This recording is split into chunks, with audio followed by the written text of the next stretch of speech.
Hello friends, आप सभी का स्वागत है आपके ही अपने YouTube channel Tulsidas edu sir में। और आज हम इस वीडियो में क्लास 10th के साइंस के वीवीआई ऑब्जेक्टिव क्वेश्चन का डिस्कस करने वाले हैं, जो कि आपके परीक्षा की दृष्टि से बहुत ही महत्वपूर्ण है।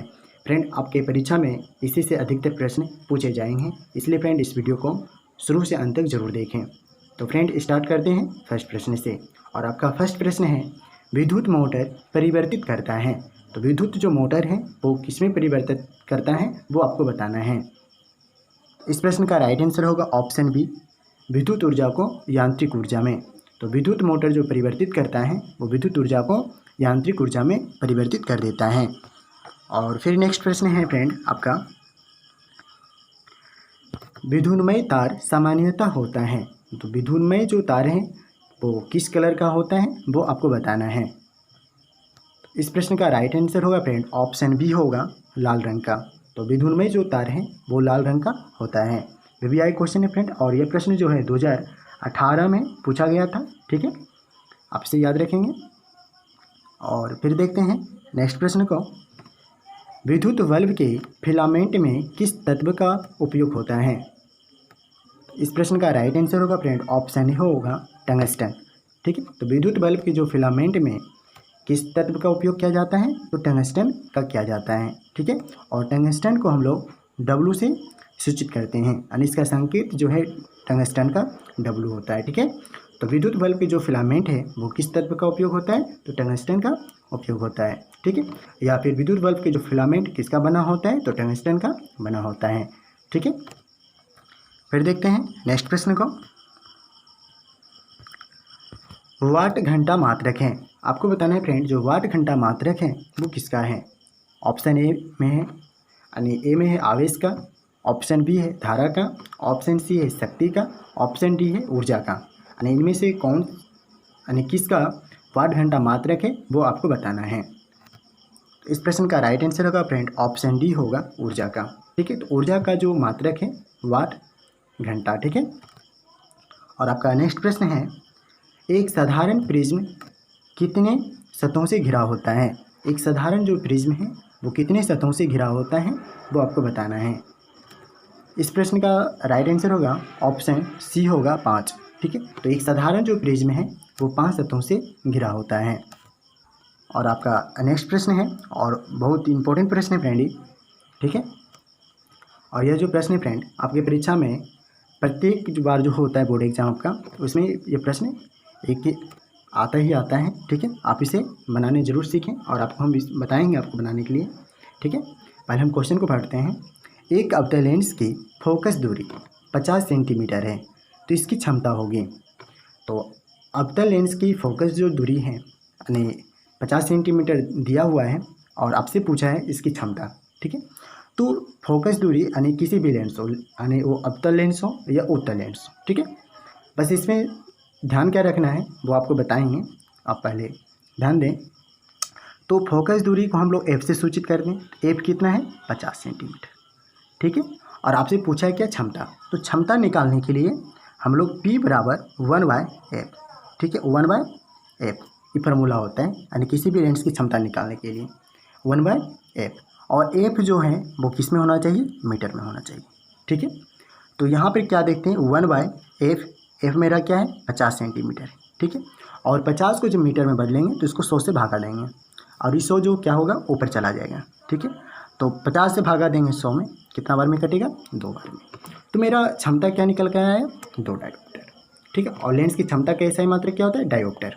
ठीक है, तो लेंस की जो क्षमता आया मेरा 2 आया, यानी 2, यानी इसको क्या बोलेंगे 2 डायोप्टर।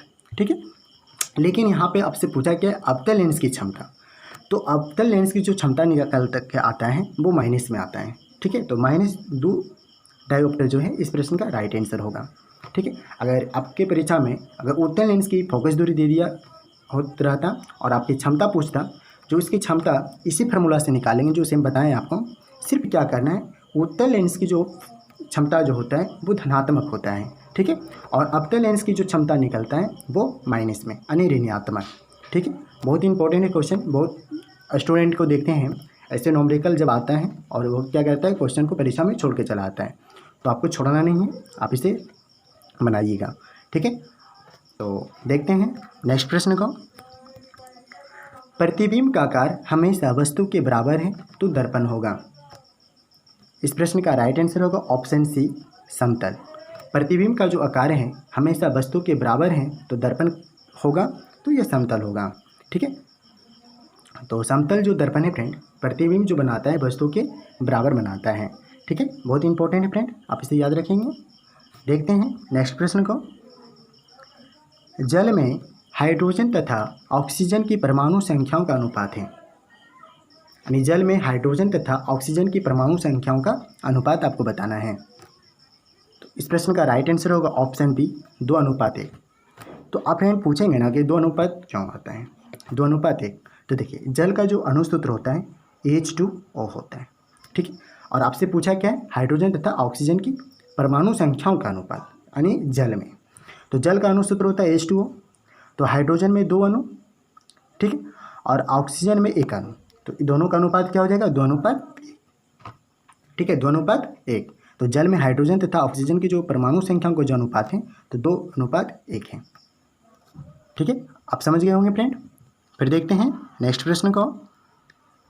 एल्काइन का सामान्य सूत्र है। एल्काइन का सामान्य सूत्र क्या है वो आपको बताना है।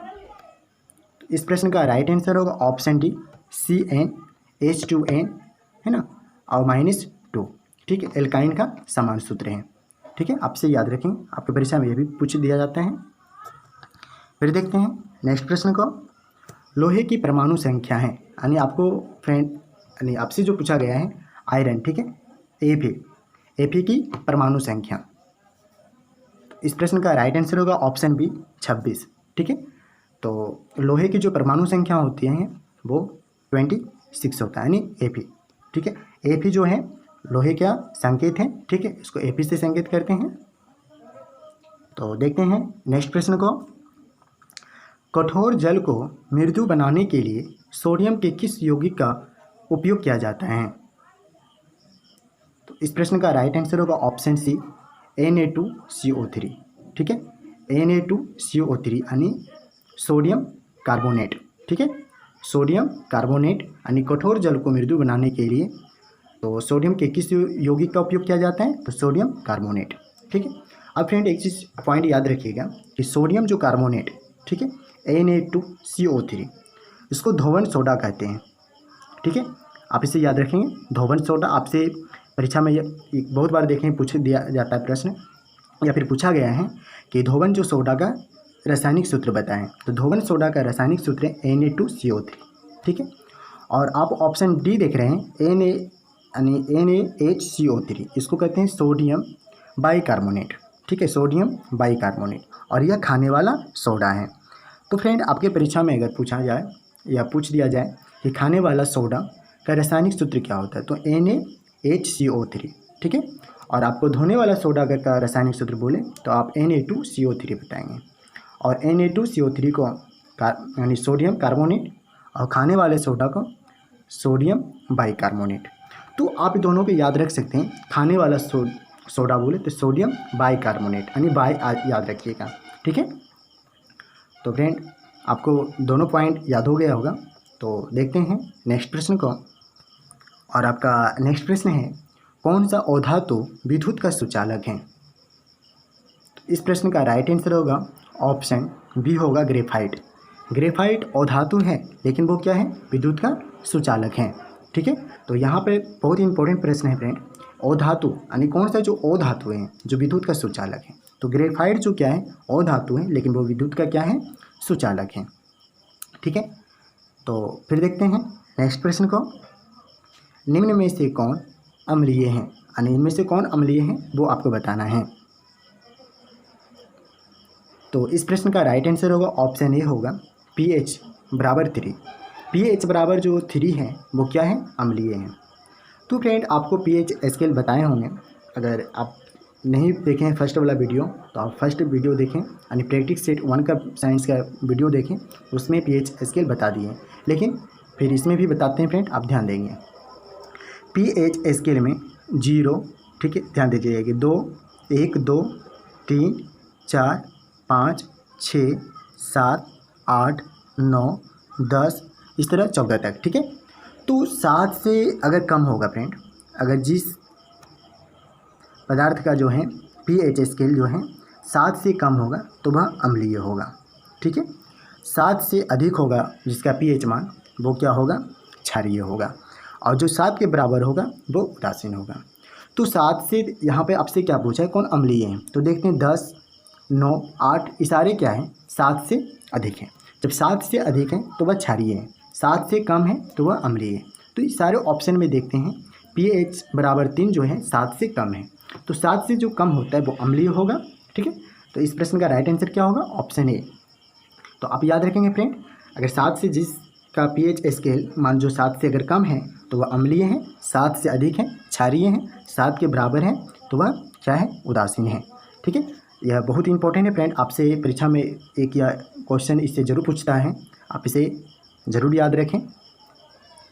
तो फिर देखते हैं नेक्स्ट प्रश्न को, निम्न अभिक्रिया किस प्रकार की है, यानी वो किस प्रकार की अभिक्रिया है वो आपको बताना है। इस प्रश्न का राइट आंसर होगा ऑप्शन सी होगा, अपघटन। तो यह किस प्रकार की अभिक्रिया है, तो यह अपघटन अभिक्रिया है।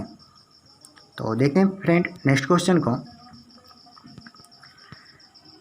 मनुष्य के शरीर की सबसे बड़ी ग्रंथि है, तो मनुष्य की शरीर की सबसे बड़ी ग्रंथि है वो आपको बताना है। इस प्रश्न का राइट आंसर होगा ऑप्शन ए, लीवर, ठीक है। तो मनुष्य की सबसे बड़ी जो ग्रंथि है वो क्या है, लीवर है, ठीक है। तो फ्रेंड आप गलती नहीं करेंगे, बहुत देखने हैं क्वेश्चन में क्या है, मनुष्य के शरीर की सबसे बड़ी ग्रंथि है, आपसे तो जरूर पूछेगा। ऑप्शन में क्या होता है, लीवर नहीं लिख करके यकृत लिखा रहता है, तो लीवर का ही हिंदी वर्ड है यकृत, ठीक है। तो आप इसे याद रखेंगे, यकृत जो है क्या है, अगर लीवर नहीं लिखा हुआ रहे, यकृत लिखा हुआ रहे तो आप यकृत मारेंगे, क्योंकि लीवर का ही हिंदी वर्ड है यकृत। तो मनुष्य की सबसे बड़ी जो ग्रंथि है वो यकृत है। 2018 में फ्रेंड देखे थे, ये क्वेश्चन पूछा गया था, ठीक है, हम क्वेश्चन को मिलाए थे। तो उस क्वेश्चन में अधिकतर बच्चा को देखें, मनुष्य के शरीर की सबसे बड़ी ग्रंथि है, क्वेश्चन सेम यही था और ऑप्शन भी सेम यही था। तो बहुत सारे स्टूडेंट क्या देखें, लीवर नहीं मार के कुछ दूसरा मार के आया था, ठीक है। तो उसको एक कन्फ्यूज में आ गया था कि लीवर यानी यकृत याद किया होगा, लेकिन उसको लीवर नहीं मालूम होगा कि यकृत का ही नाम लीवर है, ठीक है। तो ये कन्फ्यूज होकर के दूसरे क्वेश्चन को यानी ऑप्शन को मार के चला आया और उसका आप आंसर क्या हो गया, गलत। तो फ्रेंड आप लोग गलत नहीं करेंगे। तो मनुष्य के शरीर की सबसे बड़ी ग्रंथि क्या है, लीवर है। अगर लीवर है, लीवर मारिए, या फिर यकृत रहे तो आप यकृत मारेंगे, ठीक है। तो देखते हैं फिर नेक्स्ट प्रश्न को, पौधे का कौन सा भाग धनात्मक गुरुत्वावर्तन प्रदर्शित करता है। इस प्रश्न का राइट आंसर होगा ऑप्शन ए, ठीक है, जड़।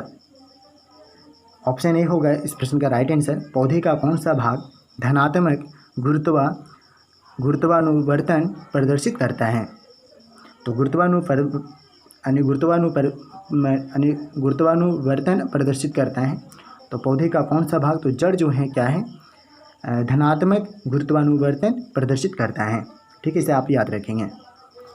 फिर देखते हैं नेक्स्ट प्रश्न को, मानव मादा जनन तंत्र का भाग नहीं है, यानी मानव जो मादा जनन तंत्र का भाग नहीं है वो आपको बताना है। तो इस प्रश्न का राइट आंसर होगा ऑप्शन सी, शुक्राणु। शुक्राणु जो है मानव मादा यानी मानव जो मादा है वो जनन तंत्र का भाग नहीं है। तो आप ऑप्शन ए देख रहे हैं, अंडाशय, गर्भाशय, डिंबवाहिनी, ये सारे जो है क्या है, मानव मादा का जनन तंत्र का भाग है। लेकिन आपको यहाँ पर फ्रेंड पूछा है कि मानव मादा का जनन तंत्र का भाग नहीं है, वो आपको बताना है। तो शुक्राणु जो है वो क्या है, मानव जो मादा का जनन तंत्र का भाग नहीं है। और यह किसका भाग है, तो यह नर यानी मानव नर जनन तंत्र का भाग है शुक्राणु, ठीक है, आप इसे याद रखेंगे। तो देखते हैं फिर नेक्स्ट प्रश्न को, मैग्नीशियम पाया जाता है। तो मैग्नीशियम पाया जाता है यानी वो किस में पाया जाता है वो आपको बताना है। तो इस प्रश्न का राइट आंसर होगा ऑप्शन ए, क्लोरोफिल, ठीक है। मैग्नीशियम पूछा है फ्रेंड, एमजी पूछा है, तो मैग्नीशियम पाया जाता है तो वो क्लोरोफिल में पाया जाता है। और फ्रेंड आप ऑप्शन बी देख रहे हैं, लाल रक्त के कण में पाया जाता है, तो लाल रक्त कण में पाया जाता है आयरन, ठीक है, Fe, आप इसे याद रखेंगे। यानी लाल रक्त कण में कौन सा तत्व पाए जाते हैं, तो ये आयरन पाया जाता है यानी Fe, ठीक है। और अगर आपको यहाँ पर फ्रेंड देख रहे हैं आपका क्वेश्चन है मैग्नीशियम पाया जाता है, तो क्लोरोफिल में क्या पाया जाता है? Magnesium Mg। बहुत इंपॉर्टेंट क्वेश्चन है फ्रेंड, और प्रत्येक बार देखते हैं बोर्ड एग्जाम में ये प्रश्न पूछा जाता है। ठीक है, तो फ्रेंड देखते हैं नेक्स्ट प्रश्न को। कुल किस राज्य की नहर सिंचाई की स्थानीय प्रणाली है? यानी कुल जो किस राज्य की नहर सिंचाई की स्थानीय प्रणाली है वो आपको बताना है। तो इस प्रश्न का राइट आंसर होगा ऑप्शन बी होगा हिमाचल प्रदेश। तो कुल जो है किस राज्य की नहर सिंचाई की स्थानीय प्रणाली है? तो हिमाचल प्रदेश की एक की सिंचाई की स्थानीय प्रणाली है। ठीक है, फिर देखते हैं फ्रेंड नेक्स्ट क्वेश्चन को, और आपका यह लास्ट क्वेश्चन है। हाइड्रीला पौधे में रंध्र कहाँ पाए जाते हैं? तो इस प्रश्न का राइट आंसर होगा ऑप्शन डी, इनमें से कोई नहीं। तो हाइड्रीला पौधे में रंध्र कहाँ पाए जाते हैं?